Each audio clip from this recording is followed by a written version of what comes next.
अस्सलाम वालेकुम नाज़रीन, मैं मोहम्मद असलम हुसैन सियासत की आलमी खबरों में आप सबका इस्तकबाल करता हूँ। इजरायली फौज ने जनूबी लेबनान के स्ट्रैटेजिक बीओ फोर्ट पर दोबारा कब्जा कर लिया है। 44 साल कबल जिस किले की लड़ाई में गोलानी ब्रिगेड के फौजी मारे गए थे, इसी चोटी पर अब एक बार फिर इजरायली परचम लहरा दिया गया। इजरायली वज़ीर दिफा इजराइल कार्स ने इसे एक बड़ी स्ट्रैटेजिक कामयाबी करार देते हुए हिजबुल्लाह को वाज़ेह पैगाम दिया है कि इजराइल के लिए खतरा बनने वाले अपने अहम ठिकाने खोते जाएंगे। एक तरफ ईरान और अमेरिका के दरमियान अमन से मुतालिक बातचीत जारी है, जबकि दूसरी जानिब इजरायली फौज लेबनान में सरगर्म है। जनूबी लेबनान में इजराइल ने ऐसा कदम उठाया है जिसकी बात गश्त पूरे मशरिक़ व सतह में सुनाई दे सकती है। इजरायली फौज ने 44 साल बाद एक बार फिर जनूबी लेबनान के मारूफ बीओ फोर्ट किले पर कब्जा कर लिया और वहाँ इजराइल के साथ साथ गोलानी ब्रिगेड का परचम भी लहरा दिया है। वज़ीर दिफा इजराइल कार्स ने इसे स्ट्रैटेजिक फतेह करार देते हुए हिजबुल्लाह को बराह रास्त खबरदार किया। इजरायली ब्रॉडकास्ट कॉरपोरेशन ने आज इतवार को सोशल मीडिया पर तस्वीर जारी की, जिनमें नबतिया शहर के करीब वाक़ बीओ फोर्ट किले पर इजरायली फौजी परचम लहराते हुए दिखाई दिया। इसके बाद इजरायली दिफाई अफवाज यानी IDF ने भी इलाके में मौजूद फौजियों की तस्वीर और वीडियोस जारी की। IDF के तर्जुमान ने कहा कि इजरायली फौज अब दरियाए लेतानी के शुमाल में भी हिजबुल्लाह के खिलाफ मुसलसिल कार्रवाइयाँ कर रही है और कई अहम फौजी कामयाबियाँ हासिल की गई। वज़ीर दिफा इजराइल कार्स ने सोशल मीडिया प्लेटफॉर्म एक्स पर एक पोस्ट करते हुए वज़ीर-ए-आज़म बेंजामिन नेतन्याहू की हिदायत और अपनी निगरानी में फौज ने लेबनान में फौजी ऑपरेशन को वसअत दी, दरियाए लेतानी अबूर किया और बीओ फोर्ट की पहाड़ी चोटी पर कब्जा कर लिया। मॉस्को में रूस के साथ फौजी ताउन के मुआहदे के बाद तालिबान के वज़ीर दिफा मलिक मोहम्मद याकूब मुजाहिद ने पाकिस्तान को मुतनबा किया। अफगानिस्तान वापस भेजते ही उन्होंने कहा कि तालिबान ऐसी तैयारियां कर रहा है जिसके बाद पाकिस्तान मुस्तकबिल में अफगानिस्तान पर फिजाई हमले करने की जुर्रत नहीं करेगा। BBC उर्दू की एक रिपोर्ट के मुताबिक काबुल एयरपोर्ट पर मीडिया से बात करते हुए मुल्ला मोहम्मद याकूब ने पाकिस्तान के हालिया फिजाई हमलों का हवाला देते हुए कहा है कि चंद माह कबल आपने देखा कि उन्होंने अफगानिस्तान के मुख्तलिफ इलाकों पर बमबारी करने की जसारत की थी। हम कोशिश कर रहे हैं कि मुस्तकबिल में पाकिस्तान ऐसा करने की जुर्रत ना कर सके। पाकिस्तान के हवाले से तालिबान की किसी आला क़यादत की जानिब से अब तक के वादे तरीन इंतबाहात में शुमार किया जा रहा है। मुल्ला याकूब हाल ही में रूस में मुनक़िद हुए एक बैनुल-अक़वामी सलामती फोरम में शरीक हुए थे। इसी मौके पर रूस और तालिबान के दरमियान एक फ़ौजी व टेक्निकी ताउन के मुआहदे पर दस्तखत किए गए। यह पहला बड़ा सिक्योरिटी फोरम था जिसमें रूस की जानिब से तालिबान हुकूमत को तस्लीम किए जाने के बाद इसके आला रहनुमा शरीक हुए। फोरम में भारत के कौमी सलामती के मुशीर अजीत डोभाल भी मौजूद थे। मुआहदे की मुकम्मल तफसीलात अवामी सतह पर जारी नहीं की गई, ताहम अफगान ज़राए का दावा है कि मुज़ाकरात सिर्फ हथियारों की मरम्मत तक महदूद नहीं थे, बल्कि जदीद फ़ौजी साजो सामान, फ़ौजी तरबियत और फ़िज़ाई दिफाई सलाहियतों पर भी बातचीत हुई है। अमेरिका और ईरान के दरमियान तकरीबन तय माने जाने वाले मुआहदे को एक बार फिर धक्का लगा है। इस बार वजह अमेरिकी सदर डोनाल्ड ट्रंप बताए जा रहे हैं। रिपोर्ट के मुताबिक व्हाइट हाउस के सिचुएशन रूम में 2 घंटे तक जारी रही आला सतही मीटिंग के बाद डोनाल्ड ट्रंप ने अपना मौक़िफ़ तब्दील करते हुए मुआहदे के मसूदे में कई तब्दीलियों का मुतालबा किया। खासतौर पर ईरान के जौहरी प्रोग्राम और आबनाए हॉर्मुज़ से मुतालिक शराइत को मज़ीद सख्त बनाने की ख्वाहिश जाहिर की। गुज़िश्ता कई दिनों से कहा जा रहा था कि अमेरिका और ईरान के दरमियान मुआहदा तकरीबन तय पा चुका है और अब सिर्फ ट्रंप के दस्तखत बाकी है। ताहम एक्सेस की रिपोर्ट के मुताबिक सदर ट्रंप ने व्हाइट हाउस में हुई आला सतही मीटिंग के दौरान अपने ही हुकाम की तैयार करदा ड्राफ्ट दस्तावेज़ पर एतराज़ात उठाए, जिसके बाद दोनों ममालिक के दरमियान मुज़ाकरात का एक और दौर शुरू हो गया। अमेरिकी हुकाम का कहना है कि डोनाल्ड ट्रंप मुआहदा करना चाहते हैं और जल्द अज जल्द इसे हतमी शक्ल देने के ख्वाह हैं, लेकिन वो चाहते हैं कि चंद अहम निकात को मज़ीद मजबूत और वाज़ेह बनाया जाए। रिपोर्ट के मुताबिक सबसे बड़ा इख्तिलाफ ईरान के अफजुदा यूरेनियम के ज़ख़ीरा और आबनाए हॉर्मुज़ से मुतालिक मामलात पर है।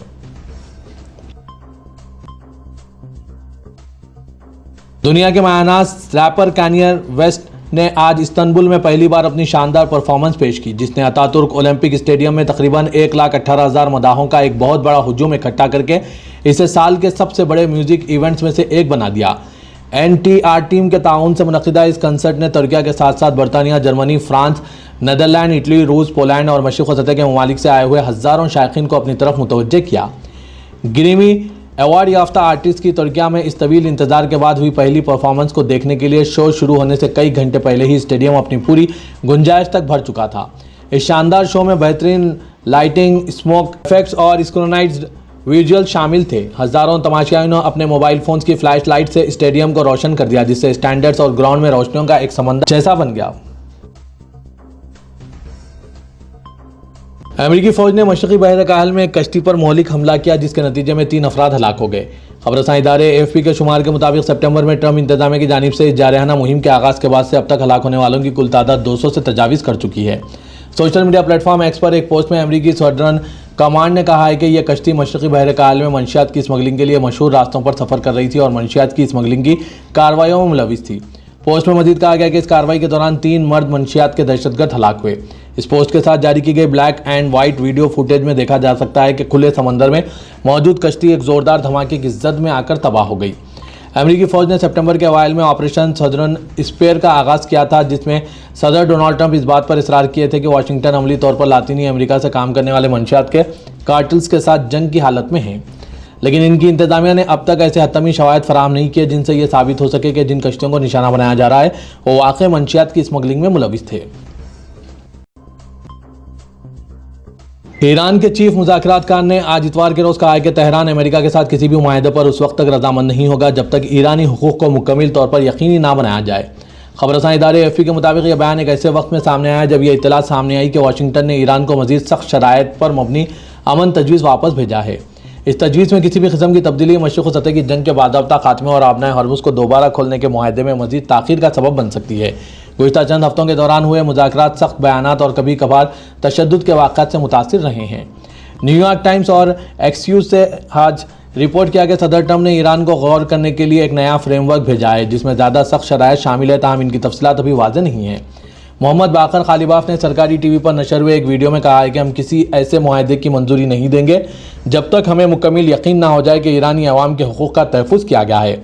सदर अमेरिका डोनाल्ड ट्रंप ने कहा है कि इनकी तरजीहात में ईरान को जौहरी हथियार बनाने से रोकना और बंद की गई आबनाए हॉर्मुज़ की बहरी गुज़रगाह को दोबारा खोलना शामिल है। उन्होंने अपनी बहू लॉरा ट्रंप को दिए गए एक इंटरव्यू में जो हफ्ते की रात फॉक्स न्यूज़ पर नशर हुआ कहा कि मुझे सिर्फ एक ज़मानत दरकार है कि कोई जौहरी हथियार नहीं होंगे। वो इस पर मुतफ़िक़ हो चुके हैं और ये बहुत दिलचस्प बात थी। ताहम तेहरान इससे कबल सदर ट्रंप के दावों पर शुकूक व शुबात का इज़हार कर चुका है और दोनों फरीक अब भी अहम मामलात पर एक दूसरे से काफ़ी दूर हैं। ईरान का कहना है कि वो अपनी जौहरी प्रोग्राम पर बामहीने मुज़ाकरात शुरू करने से पहले मुंजमद असासों में से $12 अरब की रिलीज़ चाहता है। ईरानी मीडिया के मुताबिक तेहरान ने ट्रंप के इस दावे को कि ईरान के अफजुदा यूरेनियम के ज़खायर तबाह कर दिए जाएंगे बेबुनियाद करार दिया।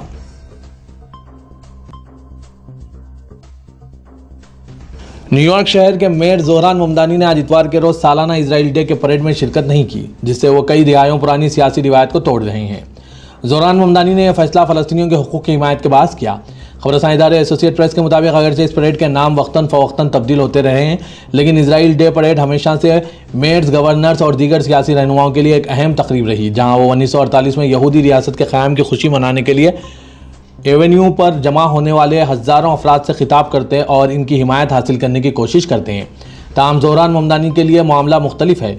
2 हफ्ते कबल मेयर के दफ्तर ने नकबा की याद में एक वीडियो जारी की थी। नकबा एक अरबी लफ्ज़ है जिसका मतलब तबाही है और यह 1948 की अरब इसराइल जंग के दौरान तकरीबन 7 लाख फ़लस्तीनियों की बेदखली के लिए इस्तेमाल होता है, जो इसराइल के क़याम के बाद शुरू हुई थी। जोहरान ममदानी ने जुमेरात को एक प्रेस कॉन्फ्रेंस में कहा था कि मैंने इंतखाबी मुहिम के दौरान ही वाज़ेह कर दिया था कि मैं इस परेड में शिरकत नहीं करूँगा और इजरायली हुकूमत के बारे में अपने ख्यालात भी खुलकर बयान कर चुका हूँ। सऊदी प्रेसिडेंसी SPA के मुताबिक मुक़द्दस मुक़ामात पर वालिदैन से गहरी अक़ीदत और मोहब्बत के मनाजिर कैमरे में क़ैद किए गए हैं, जिनमें से एक तस्वीर ऐसे हाजी की है जो रश के दरमियान अपने वालिद को कमर पर उठाकर मनासिक हज अदा करवा रहा है।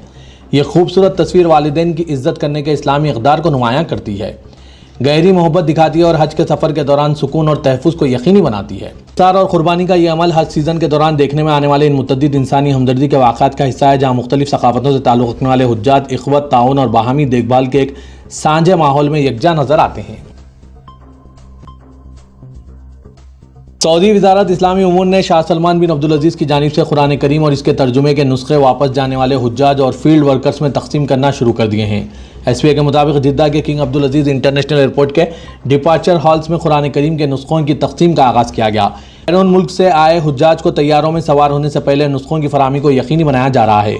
King Fahd Quran printing complex Medina Munawwarah में प्रिंट किए गए 30 लाख कुरान करीम के नुस्खे तकसीम किए जाएंगे। 80 से ज़्यादा ज़बानों में कुरान करीम के तर्जुमे वाले नुस्खे फराहम किए गए हैं ताकि हुज्जाज अपनी मादरी ज़बान में कुरान करीम का मुताला कर सकें। वज़ारत का कहना है कि आइंदा दिनों में तमाम एयरपोर्ट, सरहदी चौकियों और बंदरगाहों पर कुरान करीम के नुस्खों की तकसीम का काम 24 घंटे जारी रहेगा। वज़ीर इस्लामी उमूर शेख अब्दुल लतीफ़ आल शेख ने कहा कि यह तोहफ़ा कुरान करीम के पैगाम को दुनिया भर में फैलाने के लिए क़यादत के अज़्म की अक्कासी करता है। जनरल डायरेक्टरेट ऑफ पासपोर्ट्स ने तस्दीक की है कि मुमलिकत की तमाम बरी, फ़िज़ाई और बहरी सरहदी गुजरगाहों पर बादज़ हज रवानगी के मरहले से निमटने के लिए मुकम्मल ऑपरेशनल तैयारी और आला सतह की इस्तेदाद बरकरार रखी गई है। इदारे ने तमाम बैनुल-अक़वामी हुज्जाज इकराम से अपील की है कि वो अपने मुकर्ररा सफरी औकात की सख्ती से पाबंदी करे। सऊदी हुकाम के मुताबिक हज 2026 में हुज्जाज की कुल तादाद 17,07,310 तक पहुँच गई। ये तादाद गुज़िश्ता साल से 2% ज़्यादा है। जिद्दा तारिकिया में वाक़े रेड सी म्यूज़ियम ने मई के महीने में फ़िल्म स्क्रीनिंग, सकाफ़ती मुकालमों, फैमिली वर्कशॉप्स और तालीमी सरगर्मियों पर मुश्तमिल एक मतनू प्रोग्राम की मेज़बानी करके अपनी सकाफ़ती मौजूदगी को मज़ीद नुमायाँ कर दिया। सऊदी प्रेसिडेंसी SPA के मुताबिक इन सरगर्मियों का मकसद बहरे अहमर के समंदरी विरसे को तख्लीकी और नए तरीके से पेश करना था ताकि कम्युनिटी इसमें भरपूर अंदाज में शरीक हो। म्यूज़ियम के इन प्रोग्रामों के जरिए जिद्दा तारिकिया के समाजी व सकाफ़ती पहलुओं और वहाँ आने वाले शहरी तब्दीलियों का जायज़ा लिया गया, जिसमें विरसे की तशरीह जदीद सकाफ़ती मंजरनामे में बतौर ज़िंदा अनसर की गई है।